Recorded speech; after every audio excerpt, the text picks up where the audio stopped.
alcohol increases risk for cancer.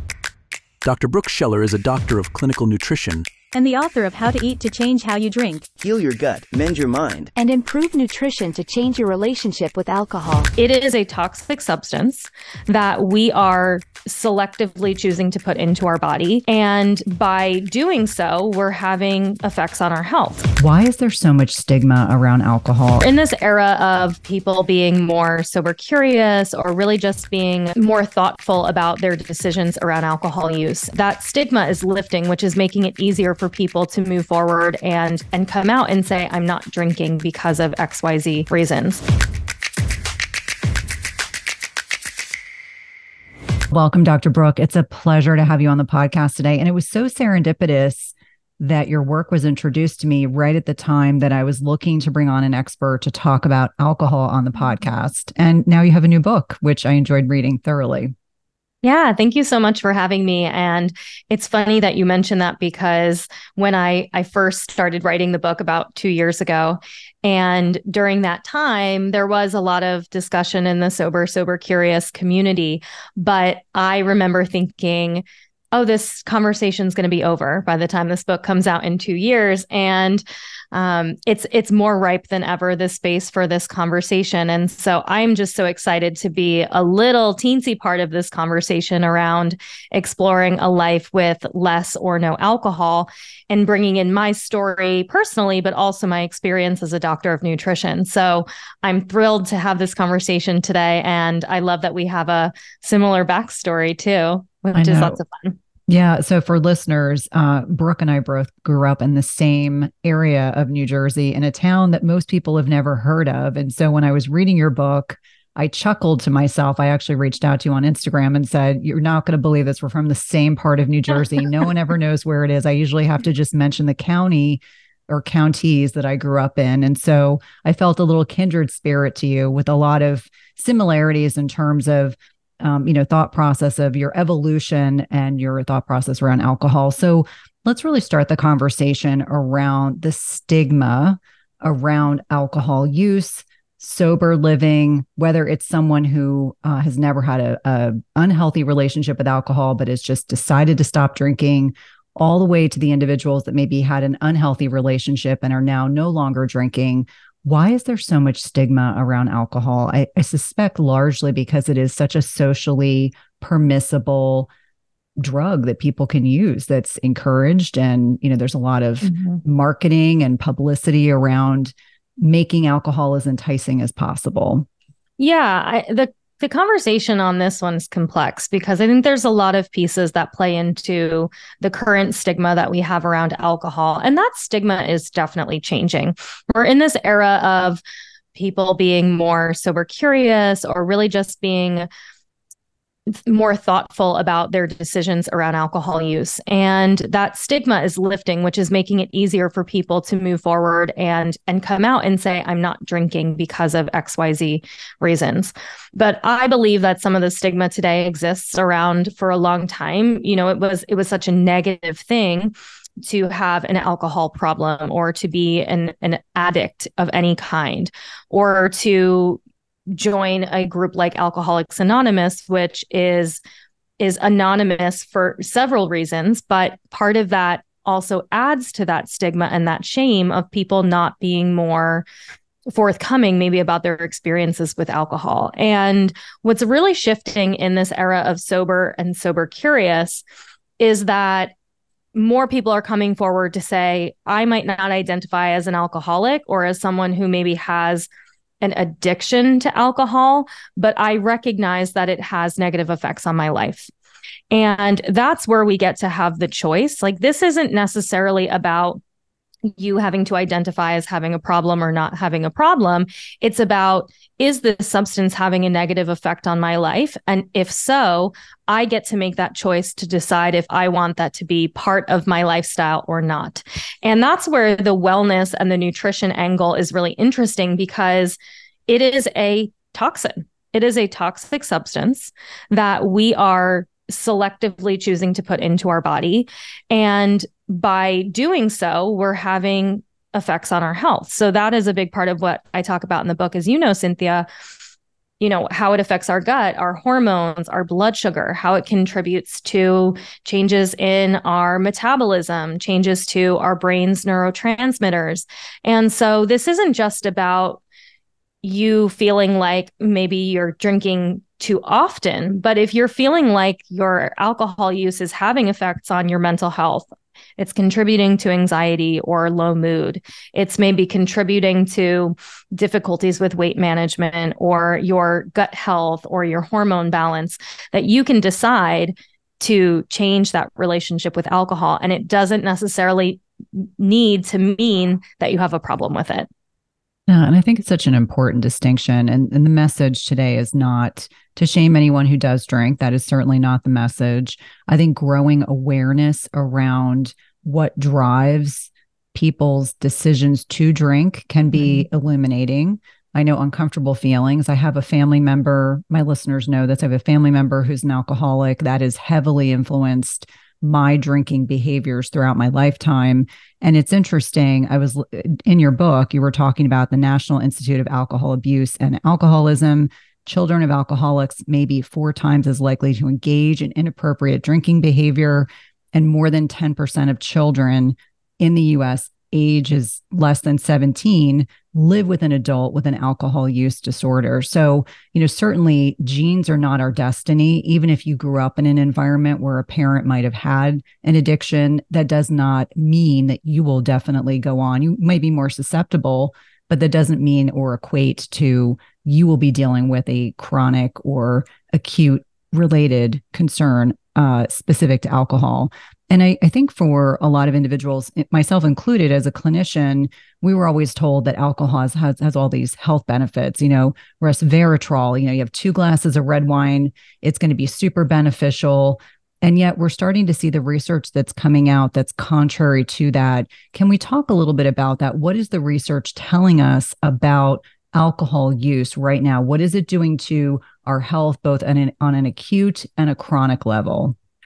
Yeah, well, great question. And I'll start by just pointing out too that the statistics around alcohol use behaviors and our kind of familial history is still up for debate in a lot of ways. I talk in the book about some of the genetics that are associated with increased susceptibility for alcohol use disorder, but I think there's a lot of misconception on what that really means, that when we hear that there's maybe genetic susceptibility or that we have an increased risk because a family member might, it's not that there is this one gene that says you yes or no. The research actually shows there's all different kinds of genes that can be associated with it. Things like how our liver metabolizes alcohol, like how our dopamine is metabolized in our brain, but also things that are seemingly unrelated, like our hunger and satiety hormones, leptin and ghrelin, are also have affiliations or associations with development of alcohol use disorder. So that's where the nutrition piece gets really interesting for me. But I think it's an important distinction to point out that as it relates to genetics, it's not like it's in your genes, so yes or no. There's a lot of complexity to that. And for many people, it's that question of nature versus nurture, of being in that environment and growing up with a family member that has not even necessarily a diagnosed alcohol use disorder, but maybe heavy alcohol use or frequent alcohol use. That has an impact, either positive or negative, on the child. Either that the child looks at that maybe and says, I don't want to continue that pattern, or it's so normalized in the home that it's not necessarily something that is ever looked at as a negative or an unhealthy behavior, and therefore that behavior is continued. But to shift and answer your question about the health effects of alcohol, they're far and wide. And I think we hear certain things like alcohol increases risk for cancer. And that's one of the things that is a little bit more widely known, but the statistics are even quite low of how many people are aware of that and how impactful it is. In fact, I was just on a recent session through the World Health Organization out of Europe, talking about and making the comparison of alcohol and tobacco, and how we know that alcohol causes cancer, but we don't have warning labels on alcohol bottles like we do on tobacco. And that is something that is potentially in the future for something like alcohol as we continue to understand more about its negative effects. And in the early 2000s, there was much more of that research that came out around the Mediterranean diet that said, exactly like you mentioned, 1 glass or 2 glasses of red wine may have benefits. But what we're actually seeing now in the research, 2022 was a pretty pivotal year in terms of research studies around alcohol and really finding that there is no cardiovascular benefit at any level, that those previous studies are now being refuted, that we are seeing major impacts on the brain, both in its structure and function. So we're seeing decreases in gray matter volume, white matter volume within the brain. And a lot of the research that I find really interesting isn't what gets us popularized just yet, but things that I cover in the book where we're seeing the impacts that alcohol has on the gut microbiome and the impacts that it has on intestinal permeability or the lining of the gut and how that can contribute to things like autoimmune disease. Also things like cortisol and hormones and blood sugar and all of these other kind of smaller, like not as sexy topics that I really think we're going to continue to see more of. And this book for me has just been an amazing way to pull together all of this misunderstood research around how alcohol is actually affecting our bodies negatively, and those risks really outweighing the benefits that we seemingly have thought were there previously. Yeah. And all those topics on this podcast we love. So the blood sugar dysregulation, the impact on hormones, satiety, leaky gut, autoimmune conditions, that's absolutely up our alley. So I'm so grateful that you wrote this book and it allows us to have this opportunity to tie all these things together. Now, you mentioned that there is this net impact, this emerging research. I think the gut microbiome is certainly something that has gotten a lot more attention the last several years.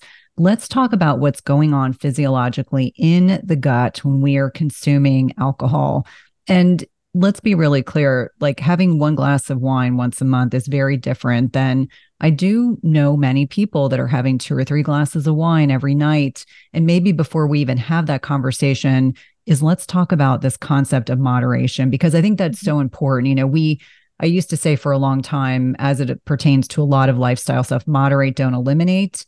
But there are definitely people who can't moderate, and therefore they do need to genuinely eliminate some of these things. So how does the USDA define, there's the 2020 to 2025 dietary guidelines. How did they define what is moderation? Because I think it's very interesting that there are these little nuances depending on which organization is talking about alcohol consumption. Yeah. And unfortunately, there's industry ties in there too. And so even if we think of things like the recommendations for dairy and milk and how questionable that is based upon the Dairy Council and their kind of stake in the conversation. And so, as it relates to the most recent dietary guidelines that I write about in the book, they're written every 5 years. So our most recent is 2020 through 2025, which is it is a body of research that's pulled together every 5 years through the USDA to give general recommendations to Americans on what to eat to follow a healthy lifestyle. And so that recommendation is the typical, what we know of, the 1 glass or less for women per day, 2 or less per day for men. And that is what we call quote unquote moderation, or that is what we kind of consider or recommend to be what we should be following on a regular basis. Very little kind of insight into the fact that it's actually better for you if you don't drink at all, right? We rarely talk about that being a part of the conversation. But as we're talking about here, the research changes and can change quite quickly. So actually in 2022, mid-year, Canada released new guidance that said that anything over 2 drinks per week will begin to increase risk for different types of health effects. Anything over 6 or 7 glasses per week is going to pop you into an increased risk category where now we're seeing closer associations with things like cancer, for example. And so you can see that 2 drinks per week is very different than the 2 drinks per day that is currently in the recommendations. And actually, there was an article that came out not long ago, starting to kind of create this controversy over is America going to follow these Canadian guidelines, because it's a pretty stark contrast compared to, what we're kind of currently saying today. But in general, like moderation, like you're saying, Cynthia, is this term that we kind of just like blanket statement. Like if you were to ask anyone on the street what moderation means when it comes to alcohol, they'll probably have a different answer. And that's based on their own life experiences and their own perceptions and beliefs around alcohol. Someone who doesn't drink often might say moderation is having 1 drink, a couple times a month or a couple times a year, where you might ask someone here in New York City what their idea of moderation is, and it might be, a couple drinks a day. And so it's not necessarily something that we have well-informed people about what that means. And I also think that gives many of us the opportunity to kind of take that and run with it and make it mean for us what we feel like it means for us. But what I can tell you as someone who identifies as having a very dysfunctional relationship with alcohol in the past is that my belief around moderation was very skewed by my dysfunctional behaviors with alcohol. And so that doesn't necessarily mean that my perception of moderation was correct either. And so it's a really tricky topic. And the one thing that I share with people often and often share on podcasts is that if you have a health concern, if you have something that you are working toward improving, or if you have a condition that you have symptoms for that you are looking to minimize, or you're really looking to amplify and improve your health, the best thing that you can do is limit your consumption to close to nothing or nothing, right? That if you have a health goal, let's say you have an autoimmune condition, a thyroid condition, you're struggling with weight management, et cetera, alcohol is absolutely having an effect on that. It's just a matter of how much of an impact that might be having. Yeah, I think, especially as we're kind of entering 2024, and this would be 4 years into the pandemic and the social isolationism and the ongoing joke that a lot of colleagues would say is you either became a hunk, a drunk, or a chunk, meaning people either took that time where we were all in suspended animation and either leaned into good habits or leaned into habits that then became problematic. And so I love that you're inviting us to have this conversation in a way that makes it very non-judgmental and makes it more supportive. Like, let's closely examine our behaviors and figure out if they're working well for us. We were pivoting a little bit to talk about gut health. And I think that this is certainly an area for my population, certainly my listeners, most of whom are 35 and up. They are definitely impacted by the changes going on in their bodies with perimenopause and then menopause. Gut health becomes paramount, especially as we have all these hormonal fluctuations. But let's talk about what alcohol actually does to the gut microbiome, what it does to small intestinal lining integrity, leading to leaky gut and all sorts of unpleasantries that, if we aren't navigating this in a proactive way, can become problematic.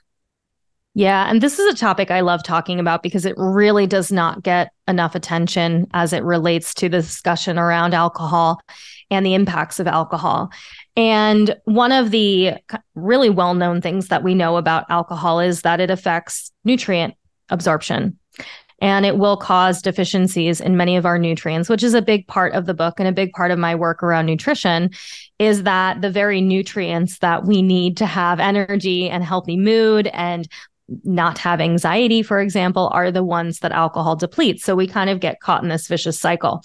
So we know pretty well that alcohol affects nutrient absorption, but also digestion, because it's very irritating to the stomach lining. It's very irritating to the small intestine and the bowels. That burning sensation that we feel if we were to take a shot of liquor, for example, that continues on through our system and is very irritating to the lining of the digestive system.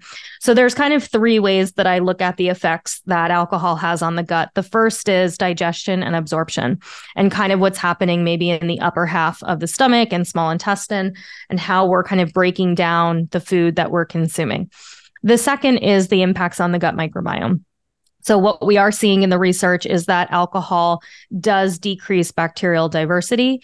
It does negatively impact probiotics. So our good bacteria, it's lowering our bifido, our lactobacillus, and it's causing or allowing our body to increase levels of more harmful microbes that are maybe there naturally, like E. coli, for example, or streptococcus, which is a normal part of our digestive or gut microbiome. But when we don't have as much protective action from our probiotics, they can start to overgrow. So we're seeing that there's this skewing toward more overgrowth or dysbiosis, overgrowth of that harmful bacteria, and a lowering of our probiotic bacteria. That is going to create many effects, as we know, throughout the body. I'm sure your audience, you've spoken about this on the podcast before, all of the health effects that can come with dysbiosis or an imbalanced gut microbiome. It's also going to contribute to candida or yeast overgrowth, because yeasts feed off of sugar, carbohydrates. And many of these microbes, these harmful microbes, can actually feed off of alcohol too. So there's this really interesting research that shows that these imbalances in the gut microbiome can also contribute to cravings that we have for alcohol. I have this little guy flying around, sorry. And so that is a piece of kind of the cravings, which we can talk a little bit more about, but there's a big association as well with blood sugar. Sorry. Totally and fine. So the third piece that is also important is what we were discussing about leaky gut and intestinal permeability. And so there's actually really interesting research around alcohol being one of the most disruptive things to the intestinal tract. So we know that there are other things that will break down the digestive lining, like certain types of medications, high sugar, high carbohydrate diet, toxins from our food, from our environment, can all be disruptive to the gut lining. Some of those things are a little bit more difficult to avoid, right? So if we have, toxins in the air that we're breathing, yes, we can move, we can filter our air, et cetera. But alcohol is something that by choice is going to have a negative impact on our gut lining. And so, as we kind of briefly touched on earlier in the discussion, intestinal permeability, or that leaky gut, can be really closely associated with things like food sensitivities, especially adult onset food allergies, autoimmune disease. So especially if you have an autoimmune disease and you're drinking alcohol regularly, that is definitely going to be making things maybe a little bit more difficult to manage that autoimmune disease and keep you from kind of getting a little bit more control over that via the gut.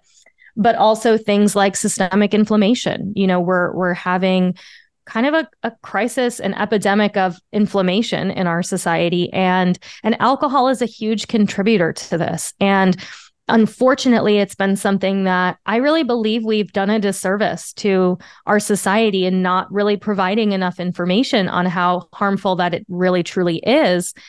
And now we're having to kind of backpedal a little bit, and part of my goal with this book is educating people on knowing, like, this is something that is truly having a negative effect on you. Those slight benefits that maybe you've been told were there are actually not being outweighed by the risks of what's really truly going on an internal systemic level. Yeah, and it's interesting because you bring up the nutrient malabsorption, or the poor absorption of nutrients, and this may seem intangible to some, but for those of us that are licensed healthcare providers, my alcoholic patients always had, we used to call it a banana bag, but it was a bag full of IV fluids that was colored yellow because it had B vitamins in it.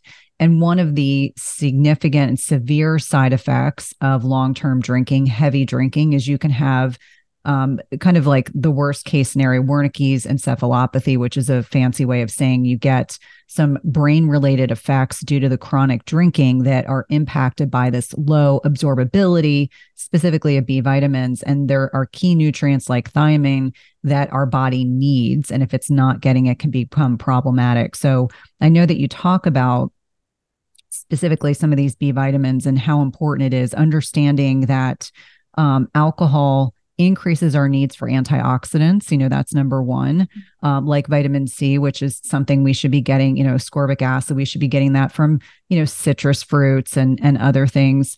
But also it can actually block the absorption, as you mentioned, in the gut. And that in and of itself can be problematic. So I know lots of people that enjoy taking supplements, but the supplements they're taking you may not even get the benefits if you are using alcohol excessively or frequently or habitually. That can actually impact what's going on in the gut, what's being absorbed, what your body can readily use.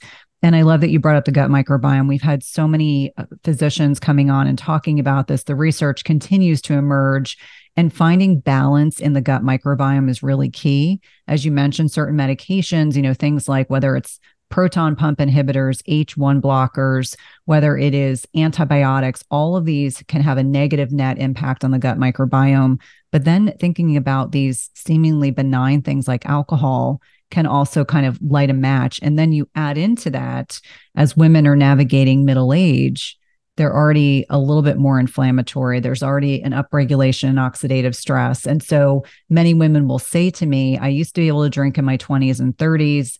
I no longer can because it disrupts my sleep, or it gives me hot flashes, or it makes me crave food that I should not be eating. So let's kind of pivot and talk about some of the choices that we make with regard to food. You were alluding to this, some of the cravings piece, but some of the food things that we will lean into if we are drinking excessively. I think about the family member that I've alluded to.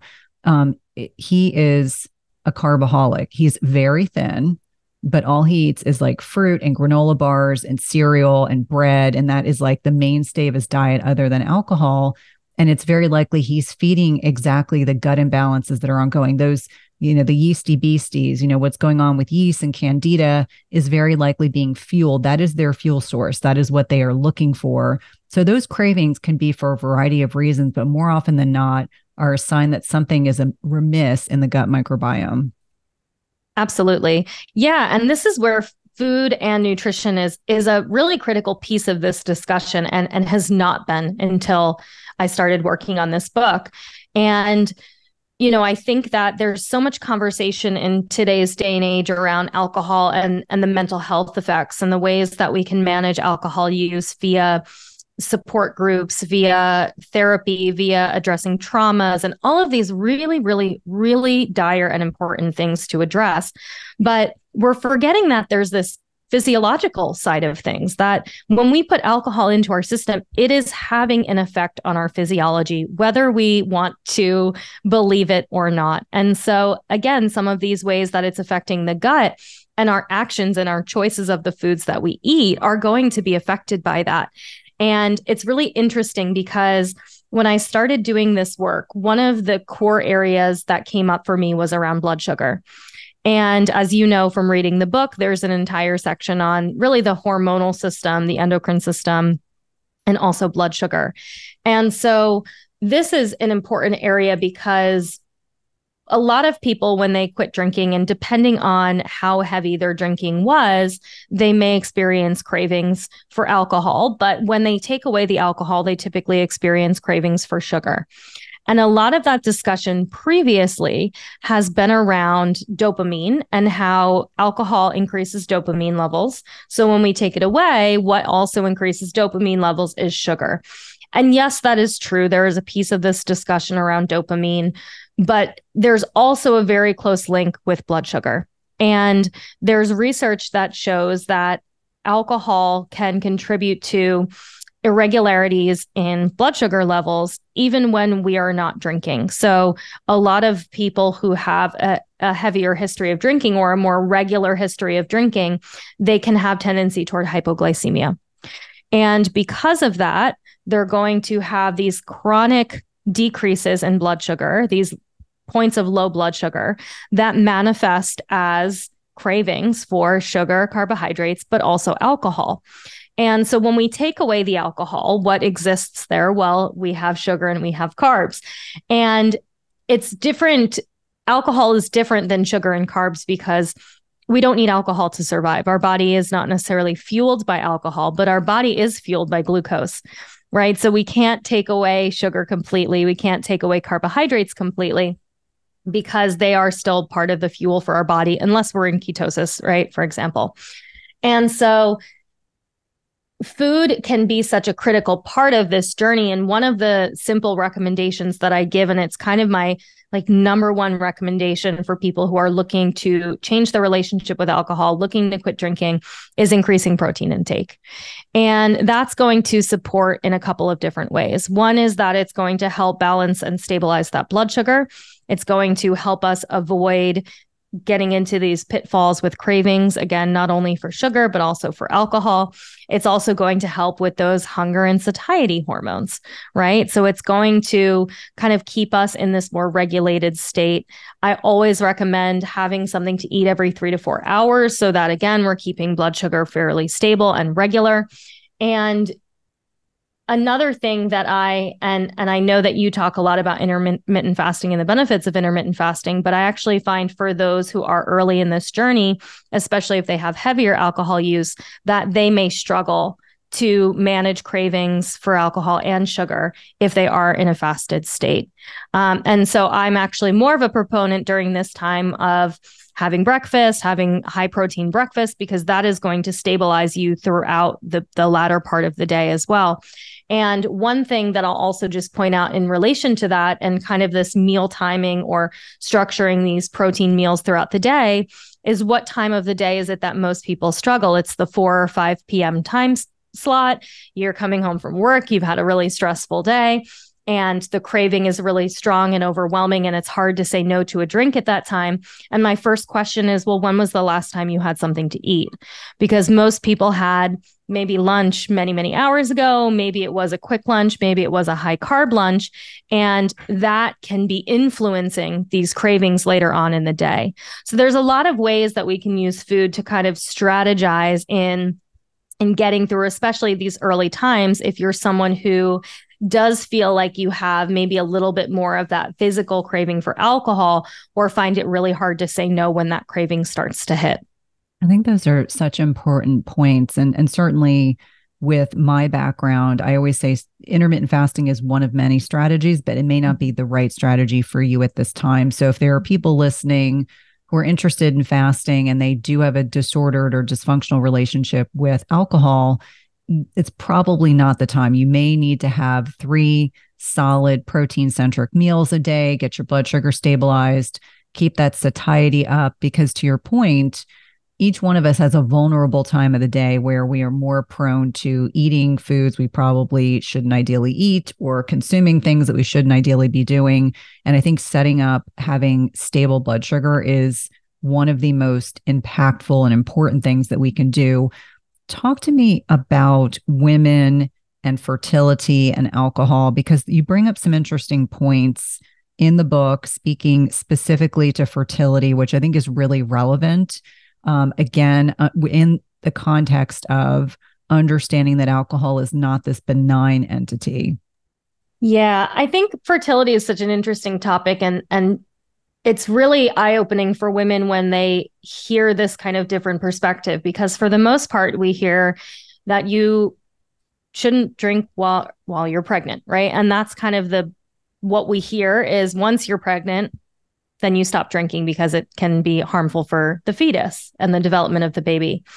But we aren't discussing the impacts that alcohol is having during conception or during that period of fertility. There was an amazing study that was done in 2021, and this is the one that I reference in the book, around that looked at fecundability, which is essentially the egg implanting for a successful conception. And it looked at the impacts of alcohol on fecundability at different levels of different points of the women's cycle. So during ovulation, during the luteal phase, across the board, right? And what they found is that at all points in a woman's cycle, alcohol intake was associated with a lower fecundability score, so a decreased risk for conception, that was strongest if women were drinking during the ovulation phase. So yes, during ovulation, if you are strategically working to have a successful pregnancy and you are consuming alcohol during that ovulation period, it may be having an effect on a successful conception. But that is also to say that during this time, even during your period, if you're drinking alcohol, that can still have an impact on your success of conception during your ovulation phase a few weeks later. And so this is, again, to your point, it is not a benign substance. It is not just something that we need to consider when we put it in. And, I think many people associate like, well, when I drink, I get a hangover, and that's the effect that I have of alcohol. And we don't necessarily think of these longer term effects that really do have an impact on all of these health effects for ourselves, for our families, et cetera. And this isn't just for women. There's research that also shows how alcohol affects male fertility and sperm motility, sperm count, and sperm quality. And so this isn't just for women, this is for men and women to consider if fertility and conception is a goal for you. Yeah, I think it's such an important point because there's now greater awareness around this. And I think I am friends with a lot of urologists, male hormone specialists, and they'll talk about the fact that we now have this epidemic of infertility in men, largely because of insulin resistance, secondarily to that, exposure to estrogen mimicking chemicals in the environment. And I would imagine, again, if we reflect back on the past nearly 4 years, probably a bit more alcohol consumption for most people overall, given the stress, the strain of the pandemic, social isolation, et cetera. And I find it's really interesting, if men are consuming a great deal of, let's say, beer, as an example, beer's a good indicator, you can get something called aromatization. So the men's testosterone that their body is making endogenously inside the body can aromatize, can be made into estrogen. So not only is this another component to why we're dealing with infertility issues in men, but it can be exacerbated by something as seemingly benign as beer. I'm using beer as the example because that was the research I was looking at. And oftentimes there are physical signs that are a key to this, feminization is sometimes the word that people will use in terms of men that are dealing with, maybe they've got abdominal obesity, they've got a little bit of a belly, maybe they have gynecomastia, which means they have some, enlargement of their breast tissue, unfortunately, which is also a permanent thing unless you deal with it surgically. But understanding, like, we'll start seeing some changes in the male body habitus in relationship to over consumption of alcohol. And for some people, they're like, oh, it's cute, he's got a beer belly. No, it's actually a sign of this aromatization of testosterone to estrogen, very likely some degree of insulin resistance, lower testosterone. And we're seeing more and more of this, which I think clinically is a huge concern for a variety of different reasons. Yeah, it's, I think we have for a long time as a society put this very positive spin on alcohol, that it is beneficial for your social life. It's beneficial for your relationships. It's, part of our work life. I know even as someone in the wellness space, and you read this in my book, that I was still surrounded by people who were drinking heavily, that I'm sure you've gone to conferences that are health oriented, that are still pouring lots of alcohol. And it is very ingrained in our society in every which way, including the health sector. And we actually see some really high levels of alcohol use disorder in doctors, right? Because of their stress. And, it's kind of, again, to compare alcohol and tobacco, we used to advertise that doctors smoked Camels, right? Because Camels were the doctor's choice. People, we were actually marketing that. And in a way, we're doing that today, maybe not as directly through magazine advertisements previously, but by showcasing on on television or in movies, that these professionals are imbibing and still having a successful life or a happy life. And so, something like beer and sports, right? It carries this American concept of the American dream. And, this is what we do on Sundays and how we connect with our friends and family members, et cetera. And it's really, really sabotaging our health in so many ways. And, the research that had come out earlier this year, and maybe it was toward the end of last year, but around how 1 in 5 adult deaths are the result of alcohol-related effects. And actually 1 in 4 deaths of those between the ages of, I believe it was 18 to 35, 1 in 4 is actually alcohol-related. And that's only looking at things like accidents, things like liver disease, and things that are very specifically alcohol related. But let's not forget that alcohol is a huge risk factor for cardiovascular disease, which is the number 1 cause of death, right?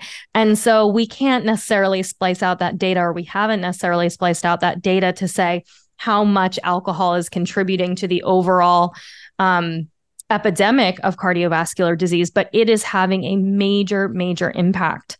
And I know that I don't want to be like scare tactic-y in the way that we're talking about this. And I don't want you to feel bad if you do drink or have had maybe a history of heavy alcohol use. This is simply just to inform you that you have the choice moving forward of how you want alcohol to be a part of your life. And for so long, this goes into the stigma, like to bring it full circle.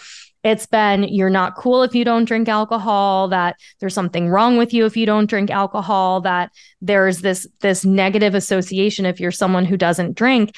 And now it's cool not to drink. I mean, we're seeing celebrities not drinking. We're seeing a huge rise in non-alcoholic beverages. It's not as stigmatized as it once was. And so I really believe there's a major shift happening in our society around alcohol. And if you are making this decision now to change your relationship with it, you're on the forefront of, I think, a really exciting new venture in the health and wellness world. And so it's a really exciting time. I'm really nerdy about it, but I also really believe that, and I know that alcohol elimination has completely changed and transformed my life. And I truly believe that it will do that for every single person who's listening. Yeah. And I think you bring up so many good points. I mean, the stigmatization of whether you do or don't drink. I know within my health and wellness community, certainly events I've gone to over the last 4 years, more often than not, people don't drink. And it's been nice to be surrounded by other people who are not drinking, because in a lot of social settings, when I tell individuals that I don't drink alcohol, and for full disclosure, I've never had a problem. But as I was navigating my 40s, it was the one thing that gave me hot flashes. And so that was the sign of, my sleep is too important. I don't want hot flashes. Therefore, I'm not going to drink. And I'm just that disciplined. That's how important my sleep is. The conversations I have socially, it makes them uncomfortable. In many instances, they get very triggered. I'm like, listen, I am good with a glass of sparkling water and a lime. No one knows the difference. It's totally fine. But I find many people are just so uncomfortable. Like, what do you mean you don't drink? And so I love that there are more and more individuals that are choosing not to drink. And if you do choose to drink, do so with some degree of responsibility and understanding of what is going on with your body. And I think that allows people to make, good decisions for themselves. I would love to kind of touch on, we're heading into the end of 2023. I know for a lot of people, they subscribe to the philosophy of dry January or having, sober challenges. What is your prevailing philosophy around this? Like, do you have recommendations, suggestions, or ways to navigate this? And for full disclosure, my husband and all of his childhood friends, every January, they do a dry January to support one another. And so for the entire month of January, my husband doesn't drink any alcohol. He usually only drinks on Friday and Saturday night, but it becomes this, he'll say to me, it's like a reset, because it's such a part of what he does on Friday night to unwind or have a glass of wine on Saturday. And then all of a sudden he's like, I need to find something else to fill that space. So when people are navigating the beginning of 2024, what are some of the suggestions and recommendations you may have for them? Yeah, so I think that these challenges are great. I think that it's a great way to explore alcohol elimination. It's a great way to kind of set a goal around it because for most people, we need a little bit of like an end point, maybe to help us kind of understand or just make that decision to make the change. And many people who do eventually go more sober curious or eventually eliminate oftentimes start with these challenges because they give themselves a little bit of space and opportunity away from alcohol to start feeling the benefits of alcohol elimination. Unfortunately, alcohol can take at least a week to regulate, or our body will take at least a week to regulate cortisol levels after alcohol use. It will take a couple of weeks to start to re-regulate some of these areas like the gut microbiome and brain neurotransmitters, et cetera. So even if we're drinking once a week or a couple times a month, we still don't really have full clarity in our brain and our body of how we feel without alcohol. So just something to keep in mind if you're considering something like a dry January. And the biggest thing to do during this time is use it as an opportunity to learn and understand more about your relationship and your behaviors around alcohol. And so books like mine, like How to Eat to Change How You Drink, or many of the other kind of what we call quit lit books, are great resources during this time while you're taking a break to start to understand a little bit more about what's going on in your body when we consume alcohol, what is underlying maybe some of these behaviors.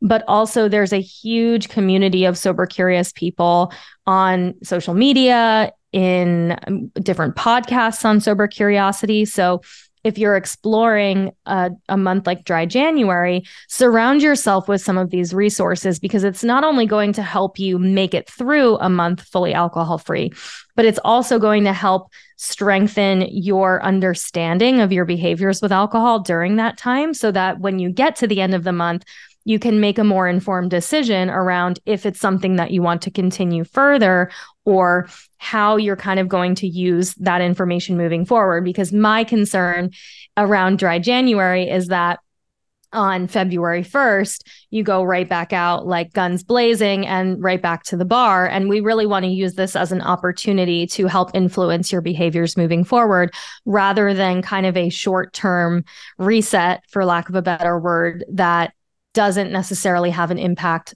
is not necessarily going to have an impact on your health and longevity. Yeah. And it's interesting. Years ago, when I was still seeing patients clinically in this cardiology practice that I work for, we used to use a CAGE questionnaire. So there were specific questions we would ask patients to get a sense for how much alcohol they drank. And inevitably, if someone told me they had 4 drinks a night, I would double it. That was the prevailing philosophy that a lot of people felt uncomfortable. They felt like they were perhaps being judged. Although that was certainly never what I intended anyone to feel. It was really to get a sense for how much alcohol, like, do I need to give you certain medications in the hospital to make sure you don't have a seizure because you drink quite a bit?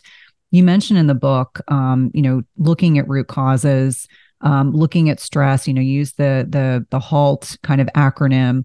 Let's talk a little bit about that because there may be someone listening that is interested in being more sober conscious. They're interested in perhaps a Dry January, but how do they help differentiate if they just drink a little too much or if they in fact actually have a problem with alcohol in and of itself? Yeah, and it's a great question because to so many people, alcohol dysfunction or deciding that you have a dysfunctional relationship with alcohol is self-determined, right? That I could say I have 2 drinks per day and that feels unhealthy for me or is having a negative impact, where someone else might be having 5 drinks, 6 drinks, 8 drinks a day and still not feel necessarily like they are out of control. And so it's really in many ways, unless you're working with a practitioner, a mental health practitioner, a psychiatrist who is going to diagnose that. Most of the time when we go to our practitioners, we're not fully transparent or honest about that. And I write about that in the book because it was an interesting thing for me to experience as a healthcare practitioner, but also someone who goes to healthcare practitioners, right? Of how to balance that discussion and that conversation, to my own, benefit, of course, during those times. And, it is, I think innately, if you feel uncomfortable with your relationship with alcohol. There's so many people who I know in sobriety that admit that at one point they had Googled, do I have an alcohol problem or not? Right. And I've heard in some conversations that people who don't have a problem don't wonder if they have a problem or not. Right. That there is this kind of inner knowing that we know in our own selves if we're choosing this as something that is out of our own desire. If you are someone who has said, I'm only going to have one drink, and then you wake up the next day hungover and had kind of lost control of those choices, it's not to say that you have a problem. I hate that word problem because it's just like, it's such a negative thing. And it's not really about that. One of the things I talk about in the beginning of the book is that we're not going to use the word alcoholic. We're not going to talk about if you have a problem or not. This is going to be a way for you to just explore where there's opportunity for you to change and if this is a lifestyle that you want to pursue. Because I really believe, again, it goes back into the stigma. No one wants to have a problem with anything. It's such a negative connotation. And there's such an opportunity for us to use this as a means of self-improvement, that it's not about beating ourselves up for the choices that we made before. It is not about placing a negative association on this. This is simply you saying, I get to have a choice. Am I going to be present in my life, or am I going to numb out my feelings or emotions? Am I going to have the strength to kind of overcome these things, or am I going to continue down this path of maybe holding myself back in a lot of ways? And so I really think that we get to decide if we feel like we want to identify as alcoholic, problem drinker, whatever that might be. If you feel good doing that, do it. But that also doesn't mean that you can't just stand up today and say, I don't like how alcohol makes me feel, and I'm going to do something about that. I think it's such an important message. And I'm so very grateful that you helped me reframe some of the terminology. Not that I've purposely been pejorative, but helping me understand to speak in a way that allows people to feel comfortable kind of exploring what it is that they're going through. Now, obviously, individuals that are listening to the podcast can certainly purchase your book, but I'd love to round out the conversation with you sharing a little bit about your story, because it was incredibly inspiring and you were very transparent. When was the point at which you acknowledged you were ready to make a change in your relationship with alcohol? Yeah. And it's always such a personal thing. Thank you for asking me to share my story. It's a personal thing for all of us when we get to that point of making that decision. And the part of the stigma and the history around alcohol use has been you have to hit rock bottom to decide that you're going to stop. And that's kind of the mentality of Alcoholics Anonymous, right? That you come in when you don't really have any other choice. And the beauty today is that there are so many resources around Sober Curious, around exploring this idea of becoming sober, that you don't have to be at a rock bottom to decide that you want to change your relationship with alcohol. And for me, my kind of quote unquote rock bottom was not traditional in the sense of I didn't have a DUI. I lived in New York City. I didn't have a car. So that was lucky. But I didn't lose a job. I didn't have any kind of monumental things happen to me. But my rock bottom was the culmination of many, many years of self-imposed anxiety and depression, and many years of using alcohol as a coping tool and really struggling with the effects that it was having on me, but also feeling very out of control. I didn't know any other way of living. I had no other coping skills. And I had started drinking as a young teenager. So it kind of just pervaded my lifestyle in its entirety. And it really wasn't until the pandemic that I felt that I had lost more control than I had previous to the pandemic. And this is kind of a typical story that the pandemic increased drinking for a lot of people, a lot of isolation. For me, I was working from home, so that really changed my ability to start drinking earlier in the day on some days. And I ended up being someone who probably prior to the pandemic was drinking 4 or 5 days a week. And during the pandemic, by the time I quit drinking, I was drinking 6 or 7 days a week, more like 7, and several of those days starting earlier in the day. And I didn't last very long doing that because I caught myself in this really, really unhealthy cycle that some people get stuck in for many years. And for me, I felt like I was kind of built up with pressure, like all the way to the seams. I always make this reference, and if anyone's a Titanic fan, like Titanic has always been one of my favorite movies, but there's the scene where the water is about to burst through the doors and it's like exploding through the cracks. And that's how I felt like my life was, that like I had this kind of constant pressure, and alcohol was contributing to that. And I had an experience where someone I was dating at the time brought up that I had drank all weekend. And I had been hiding a lot of my drinking, as this was someone that I didn't see very often. And as soon as they brought it up, and they didn't say, hey, you have a problem, you need to go to rehab, you need to get some help with this. They simply brought my attention to it. And the pressure at that point was so intense that as soon as this person saw it, it allowed the pressure to, like, the pressure valve to open. And I just knew. I had known for years that I needed to do something about this problem. I was a doctor of nutrition, feeling like I was living a total double life.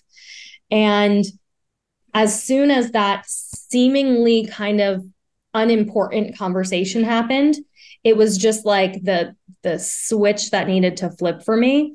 And that's the thing, is that it doesn't have to be this like major change in your life. It doesn't have to be this major thing. It can simply be you listening to this conversation that says, I feel in my gut like this is something I want to try and explore. And all your job is to do is to follow those breadcrumbs and start seeing how you feel. Because I know in my life that my life completely changed. All of the doors opened for me. I got a book deal, something I had been like wanting for many, many years.